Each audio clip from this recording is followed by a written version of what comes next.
হয়তো আমাদের পথ এখানেই শেষ। বেবি, আমি পেকে গেছি বলে ওরা আমাকে ছিঁড়ে নেবে। তোমার ঘ্রাণটুকু হারিয়ে গেলে আমি কার বুকে মাথা রাখবো? কতদিন হয়ে গেল কারো অপেক্ষায়, কই কেউ তো এলো না। আমিও আগের থেকে বেশি নরম হয়ে যাচ্ছি। ভালোই তো হলো, বলো, তোমার সাথে আরো কিছু সময় পেলাম। চলে গেলে তো গেলেই, আর তো পাবো না।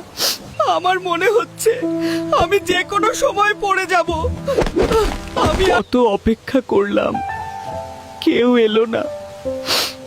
আমার ঘ্রাণও কি তোমাদের টানলো না? এ কি হয়ে গেল হঠাৎ করে? ঠিক আছো তুমি?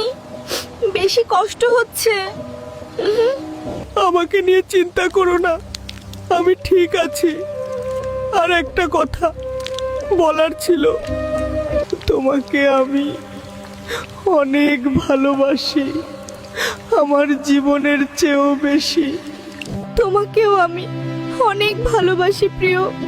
আমাদের বিচ্ছেদটা তোমার শেষটা।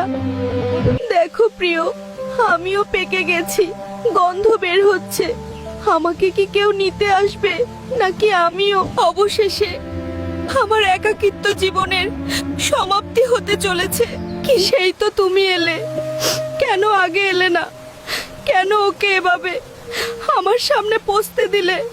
আমার জন্য কষ্ট পেও না, হয়তো এটাই আমার ভাগ্যে ছিল, কিন্তু আমি তোমার জন্য খুশি। আমার ব্যথা লাগছে, তাও আমি কিছু বলবো না, কারণ এই ব্যথার চেয়েও সামনে প্রিয়জনকে পচে শেষ হতে দেখেছি।